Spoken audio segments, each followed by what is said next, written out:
Alang sa mga mahiligon og magic tricks na napud tay lain or bag-ong magic tricks. So simple lang gyud usam ni siya kuan ni siya ballpen ra gini siya. Pula lang ni siya taklo ballpen, di ba?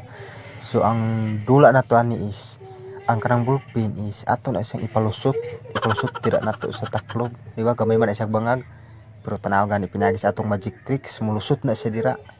Meaning mawala ang ballpen, mulusot may mulutaw diya o mulutaw ng ballpen. So mag-ihap ra ko og 5 seconds nga ako nang ipuluto ang ballpen nga iyat kong ipalusot tira sa taklob. Aw gani 1 2 3 4 5 ako ka nga ang ballpen ni lutaw na nawala na. So meaning ang lutaw na gito ni kuan ba ni sibat na nilusot siya di sa bangag sa taklob. Ay sorry, naara dahil siya nisangit dahil siya akong dalunggan.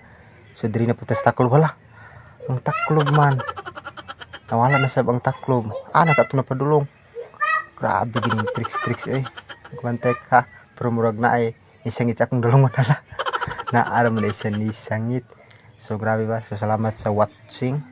Don't forget to like, share and subscribe. So kung gusto ka nga makabalo pa sa dugang mga magic tricks, comment lang dira.